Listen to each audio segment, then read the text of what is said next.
Aproveite a vida. Muitas vezes a gente fica esperando o momento perfeito. Aquele dia em que tudo vai estar no lugar, quando finalmente teremos tudo o que sonhamos. Mas sabe de uma coisa? A vida é agora, neste exato momento. Você não precisa esperar ter tudo para começar a viver de verdade. Imagine só, quantas oportunidades incríveis você pode estar deixando passar porque está esperando por algo que pode nunca chegar. A vida é feita de pequenos momentos, de risadas inesperadas, de abraços apertados, de olhares sinceros. Você já tem a coisa mais preciosa de todas, a sua vida. Com ela você pode criar, sonhar, amar e ser feliz. Não deixe que as preocupações do dia a dia roubem a sua alegria de viver. Cada dia é um presente e cabe a você decidir como vai aproveitá-lo. Então, comece hoje mesmo a fazer aquilo que te faz feliz.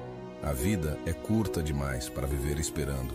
Viva intensamente, ria alto, ame profundamente e principalmente seja grato por cada momento. Lembre-se, não espere ter tudo para aproveitar a vida, porque você já tem a vida para aproveitar tudo. Vamos viver com alegria, coragem e gratidão.